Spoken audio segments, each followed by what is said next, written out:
Kapolri Jenderal Listio Sigit Prabowo menegaskan kasus pembunuhan Vina dan Eki harus diusut transparan hingga tuntas. Kapolri juga memerintahkan Propam dan Bareskrim Polri mengawal proses hukum kasus ini oleh Polda Jawa Barat. Kapolri Jenderal Listio Sigit Prabowo meminta tim asistensi dari Propam, Irwasum hingga Bareskrim Polri turun langsung melihat fakta dan kebenaran kasus pembunuhan Vina dan Eki. Kapolri juga meminta agar penyidik Polda Jabar harus memiliki dan melengkapi bukti-bukti yang kuat untuk mengusut kasus pembunuhan Vina dan Eki. Propam dari Irwasum, dari Bareskrim Polri, karena memang peristiwanya terjadi 2016, hingga kita minta bahwa ini menjadi perhatian publik, sehingga kita minta semuanya untuk turun melihat peristiwa yang terjadi, bukti, barang bukti lain yang juga tentunya diatur di dalam KUHP yang harus dilengkapi oleh rekan-rekan. Saya kira kami minta agar kasus tersebut betul-betul ditangani secara tuntas, profesional, transparan, karena ini menjadi perhatian publik, berikan rasa keadilan. Ya, terkait dengan penanganan kasus pembunuhan Vina dan Eki, kita akan bahas bersama mantan Kabar Eskrim Komjen Purnawirawan Ito Sumardi. Selamat malam, Pak Ito. Selamat malam, Mbak Matia. Pak Ito, kalau kita lihat ini sudah 2 kali artinya ya Kapolri memberikan instruksi bahwa harus ada asistensi, bahkan meminta untuk Propam dan Bareskrim turun langsung. Seberapa yakin Anda kasus Vina ini akan terbongkar setelah mendapatkan atensi begitu besar dari Kapolri? Ya, baik Mbak Nitya. Kita mesti tahu dulu bahwa kasus ini kan proses hukum ya. Tidak hanya dipertanggungjawabkan kepada Polri sebagai penyidik saja. Tapi apa yang disampaikan Kapolri itu satu hal yang sangat wajar. Kenapa? Karena ini kan masalah yang sudah menjadi perhatian publik yang akan mencederai tentunya citra Polri apabila ternyata dalam penyidikan tidak dilakukan secara cermat, kemudian juga secara hati-hati. Nah, kemudian tadi disampaikan bahwa Irwasum dan Propam itu mereka sudah turun, Mbak ya. Saya tahu betul. Itu kira-kira 3 mingguan lah mungkin sudah, dan hasilnya pun barangkali sudah disampaikan kepada Bapak Kapolri. Namun demikian tentunya beliau mengingatkan apabila ada hal-hal yang belum dicukupi, tentunya harus cukupi, misalnya kan ditemukan data-data atau fakta-fakta yang harus diperkuat melalui scientific crime investigation, baik itu merupakan jejak digital dari handphone ataukah mungkin dari hal perangkat lain ya, alat-alat lain yang memang harus dibuktikan secara ilmiah. Nah, ini tentunya Pak Kapolri mengingatkan kalau ini dilakukan kemudian diasistensi oleh Mabes Polri dan Kompolnas, tentunya diharapkan masyarakat akan mendapatkan transparansi dan rasa keadilan. Oke, tapi Pak Ito, maaf saya potong, kalimatnya Kapolri yang disampaikan oleh Wakapolri kan bahwa kasus ini tidak didukung, bukan hasil dari pengumpulan bukti dari SCI ini tidak bisa dipertanggungjawabkan. Ini kan 2 kalimat yang berbeda sebenarnya. Ya, mungkin gini Mbak, kasus ini kan berawal dari kecelakaan lalu lintas.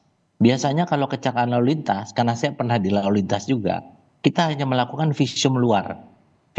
Kemudian ada dugaan terjadi kasus pidana yaitu pembunuhan. Maka kemudian dimintalah namanya ekshumasi atau penggalian mayat untuk dilakukan otopsi. Otopsi itu adalah bagian daripada scientific crime investigation, diatur dalam pasal 6 Undang-Undang ayat 2 Undang-Undang Kekuasaan Kehakiman ya. Karena otopsi bedah mayat forensik itu tujuannya untuk mengetahui sebab kematian dan cara-cara kematian. Tapi dokter forensik yang selama ini dinilai bahwa dia tidak tegas mengatakan itu pembunuhan, dokter forensik tidak boleh mengatakan itu dari pembunuhan. Dia hanya bisa mengatakan kematian yang wajar atau tidak wajar. Nanti ini jadi bahan untuk penyidik untuk melihat kenapa tidak wajarnya kenapa. Setelah ditemukan dengan keterangan saksi dan bukti-bukti lain, barulah penyidik mengatakan bahwa itu adalah kasus pembunuhan. Jadi banyak yang mungkin salah.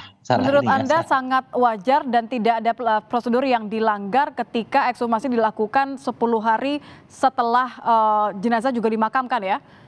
Ya sangat wajar, itu sangat wajar. Namanya ekshumasi Mbak ya. Kecurigaan tadinya kecelakaan lalu lintas menjadi kasus pembunuhan. Nah, menjadi kasus pembunuhannya itu adalah berdasarkan salah satu di antaranya proses scientific crime investigation, yaitu otopsi. Ya, otopsi di dalam referensi itu disebutkan itu merupakan bagian daripada scientific crime investigation. Demikian Mbak Ani.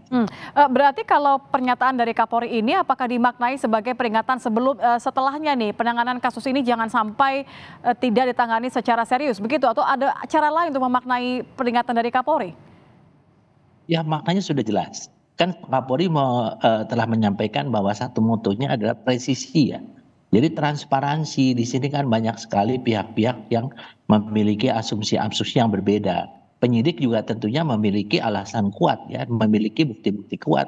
Nah, nanti diujinya di pengadilan. Tapi kan tentu Pak Kapolri mengingatkan jangan sampai ada hal-hal yang ditutup-tutupi dalam arti kata yang bukan untuk dipublikasikan, tapi untuk kepentingan penyidikan atau pro-justisia. Itu pesan dari Kapolri sangat jelas ya, bahwa Polda Jabar betul-betul harus transparan, kemudian betul-betul didukung dengan scientific crime investigation, juga diasisteni oleh Bareskrim dan Propam untuk ke dalam. Jadi tidak ada lagi penyidik yang main-main. Kalau main-main kan tentunya akan mendapat sanksi dari Propam. Oke. Demikian, Mbak. Kalau nanti ditemukan bukti-bukti baru atau fakta-fakta baru yang menunjukkan bahwa kasus ini seharusnya memiliki bukti forensik lebih jauh dan tidak hanya mengandalkan saksi saja, apakah kasus ini bisa dibuka kembali, Pak Ito, atau penyidikan lagi mulai dari mana sebaiknya menangani begitu banyak permintaan dari warga? Ya, tidak mungkin lah, Mbak. Proses hukum sudah selesai kan. Ada klausul mengatakan telah memiliki kekuatan hukum yang tetap. Nah, sampai dengan gerasi Bapak Presiden kan 2020. Nah, kemudian juga sekarang sedang dilakukan uji daripada materi hukum atau materi pengadilan, yaitu di PK. Nanti kita tunggu hasil PK. Kalau PK menyatakan bahwa diterima gugatannya saudara Peggy ya, ataupun yang terpidana yang lain, tentunya ada upaya hukum lain yang akan dilakukan oleh pihak-pihak aparat lembaga penegakan hukum. Tapi kalau untuk dibuka sebenarnya nggak mungkin ya, karena kan ada azas namanya nebis in idem ya Mbak ya.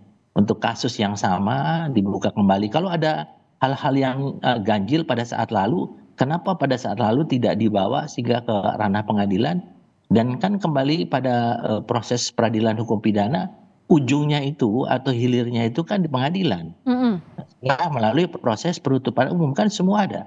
Kalau ibaratnya polisi sudah membuat satu hasil penyidikan sudah selesai tugasnya. Nah, sekarang bagaimana keputusan hakim? Nah, keputusan hakim inilah yang akan menjadi satu bahan kajian melalui peninjauan kembali. Kita tunggu sajalah prosesnya ya Mbak ya. Jadi kita tidak membuat pengadilan publik, tapi kita tunggu pengadilan yang resmi di Mahkamah Agung. Demikian Mbak. Baik, terima kasih Pak Ito sudah bergabung bersama kami di Kompas Malam. Selamat malam Pak. Selamat malam Mbak.